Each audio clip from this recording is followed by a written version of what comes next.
When your car door suddenly refuses to close, it can feel like something major has failed, but in most cases, the fix is surprisingly simple. A stuck door latch is one of the most common and easiest car door problems to fix at home. In this video, we will discuss the right steps. You can reset it in just minutes. Number 1. Diagnose the issue. Before attempting any reset, you need to confirm that the latch is actually stuck in the closed position. A door latch is the small, claw-shaped metal mechanism located on the edge of the car door. Under normal conditions, this claw stays open while the door is open, waiting to hook onto the striker mounted on the car's frame. When the claw accidentally rotates into the closed position while the door is open, the latch behaves as though the door is already shut. Because of this false, closed position, the latch cannot grab the striker when you try to close the door, leaving the door bouncing back instead of latching. To diagnose this correctly, open the door fully and examine the latch. If the claw is curled into a loop shape rather than sitting open, it means the latch has locked itself prematurely. Comparing this latch to another functioning door on your vehicle can help you see clearly how it should look. Once you confirm the problem, you can move on to the easiest reset techniques. Number 2. Try the door handle trick. On many modern cars, the simplest way to reset a stuck latch is by pulling either the inside or outside door handle. While the door is open, firmly pull the handle as if you were opening the door again. When the mechanism inside the door activates, the latch often springs back to the open position automatically. This trick works because the handle normally releases the latch when you open the door from the inside or outside. If the latch is only lightly stuck, that release action can snap it back to its proper state. After pulling the handle, look closely to see whether the latch claw has rotated back to its open, ready-to-latch position. If you see it reset, test the door gently to confirm. If the latch does not move at all after trying the handle several times, that means the internal spring or pal isn't catching on its own. In that case, you'll need to move to a more direct method, manually releasing the latch using a screwdriver. Number 3. Manually release with a screwdriver.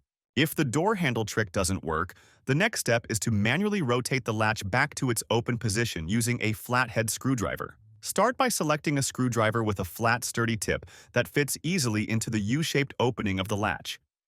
Insert the screwdriver into the latch as though you were placing it against the door striker. This positioning allows you to mimic the movement that happens when the door closes normally. Before applying pressure, pull and hold the door handle in the open position. Holding the handle open is crucial because it disengages the locking pawl inside the latch, allowing the claw to move freely. With one hand keeping the handle pulled, use your other hand to rotate or pry the latch claw upward or outward with the screwdriver. You may feel initial resistance, but steady pressure will usually rotate the latch back to its open state. The goal is to imitate the striker's natural action, pushing into the latch, causing the mechanism to rotate and unlock. Continue to push or twist gently until the latch fully flips back. This method works for nearly all vehicles because the latch mechanisms are designed to reset when pushed in the correct direction. Take your time and avoid excessive force.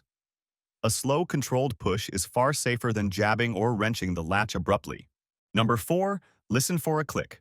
As you apply pressure with the screwdriver while holding the door handle open, you should listen closely for a distinct click or snapping sound.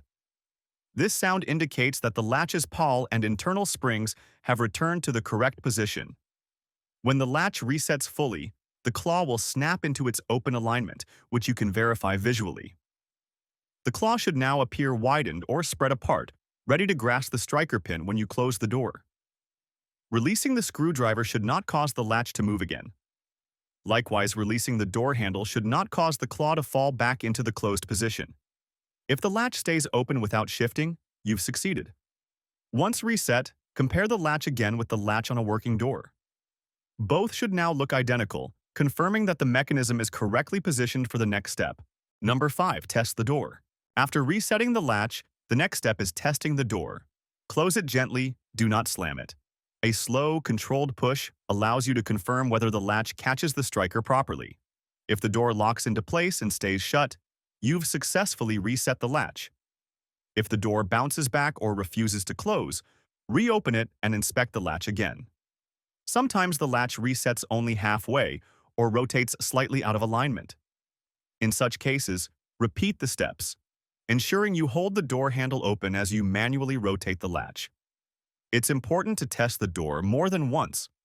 Open and close it a few times to ensure that the latch is consistently grabbing the striker without sticking. A properly reset latch will work smoothly and repeatedly. Number 6. Lubricate the latch. Once the latch is functioning again, it's a good time to lubricate the mechanism to prevent future sticking. Car door latches contain metal parts, springs, and linkages that benefit greatly from occasional lubrication. Use a spray lubricant or light automotive grease. Apply the lubricant directly onto the latch claw, pivot points, and the small openings where springs and levers connect. After spraying, use your screwdriver or door handle to cycle the latch open and close several times. This distributes the lubricant across all moving parts.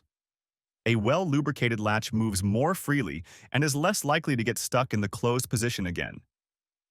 Doing this maintenance every few months, or whenever the door starts feeling stiff, helps keep the latch working smoothly for years. Number 7. Adjust striker. If the latch is fully open but the door still won't shut properly, the issue may not be the latch itself, but the striker of the metal loop mounted on the door frame. Over time, vibrations, door sagging, or minor impacts can cause the striker to shift out of alignment. When the striker is even slightly misaligned, it can cause the latch to partially close prematurely, tricking the mechanism into thinking it's already locked.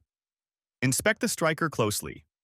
If it appears tilted, pushed inward, or shifted laterally, it may need adjustment. To adjust it, loosen its mounting bolts just enough to allow small movements. Shift the striker slightly upward, downward, inward, or outward based on the misalignment you observe. Tighten the bolts firmly after repositioning. Only perform this step if you clearly see that the striker is out of place. Otherwise, unnecessary adjustment can create new alignment issues. Verify handle and lock operation. After the latch is functioning again, check the overall operation of both the interior and exterior door handles. Pull each handle several times and ensure they smoothly release the latch each time. If either handle feels loose, stiff, or inconsistent, the internal linkage may need attention. Next, test the lock mechanism. Lock and unlock the door manually and electronically to be certain the latch is responding correctly. A properly working lock should cause the latch to secure and release smoothly without sticking. If you notice recurring stiffness, delayed response, or repeated latch sticking, the issue may go deeper than simple resetting. Sometimes worn springs, bent rods, or damaged internal components inside the latch housing cause chronic sticking. In such cases, removing the interior door panel to inspect or replace the latch assembly might be necessary.